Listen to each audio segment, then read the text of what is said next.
नमस्कार सांगमाने मु कही पोखर आत्मकाहाणी विषय कहबी।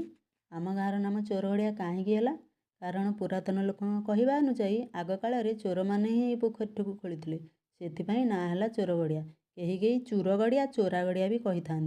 अरे चोरगड़िया तो कह सीए चो आरे जीए डीआईए चोरगड़िया ये कौन आपण मान तो देखुवे ये पानी सब कहीं एत बढ़िया देखा कारण पोखरी चारिपटे जेहेतु घर गुड़िक अच्छी एवं गछ गुड़िक भी चारिपाखे अच्छी से अलिया आवर्जना सब उड़ी आसी यही पोखरी भितर ही पड़ी थाए से पानी एत परिष्कार देखा ना। सबुठारु मजादार कथा कौन जानी सांग माने वर्षा ऋतु जिते बड़े अधिक वर्षा हुए पोखर पानी पूरी जाए से जो शेउल माछ माने मन खुशी फकफाटे ही रास्ता उपरକୁ पलि आसी आपण मान तो जानी कौ माछ माने गछ चढ़ती कौ माछ माने भी घर दुआर को पलि आसी रास्ता उपरକୁ आसवा सहित हेले बिचरा माछ माने कौन जानी था लोक माने सेमानकु धरी नहीं खाइबे बोली।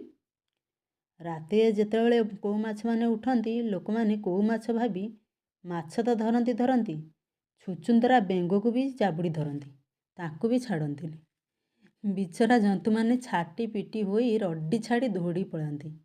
मु तो देखी पूरा हसी हसी गड़ी जाए आ। मो भिडियोटी जदि भल लगी था लाइक शेयर सब्सक्राइब करेंगे। रही जय जगन्नाथ।